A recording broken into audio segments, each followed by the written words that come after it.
Dennis Kim is an amazing magician from New York City. He's a performer, a creator of magic, and a consultant for other magicians. We asked him what happens when you create an illusion for someone else. Did they own the rights to it? Can you use it in your own show?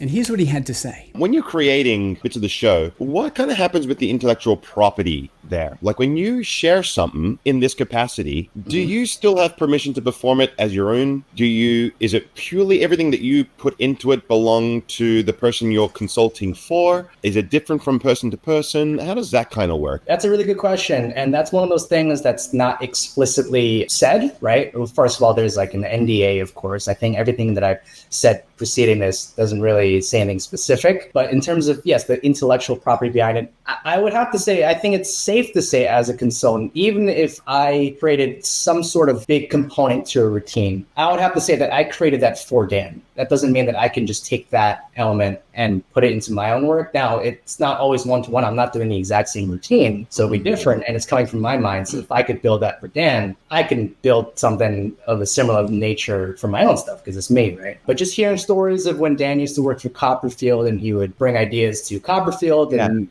then he would have stories like, no, I can't do it now because now Copperfield loved it and he's doing it.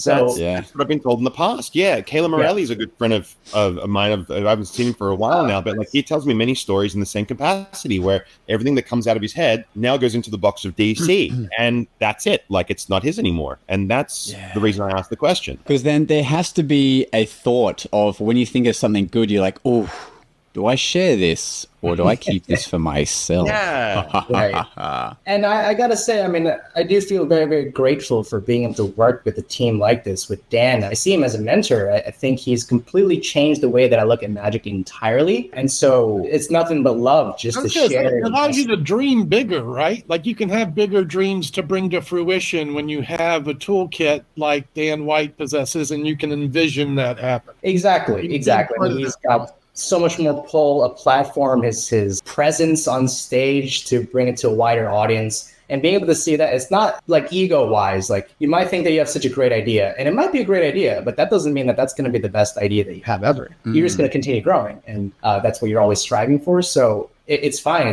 It's more so exciting to bring something up that's really, really good that you want to share with the person you're working for. So I never have a conflict in that regard. So I hope you found that interesting for today's clip on the Magic Guys. If you want to watch the whole episode with Dennis Kim, the link is in the description of this video.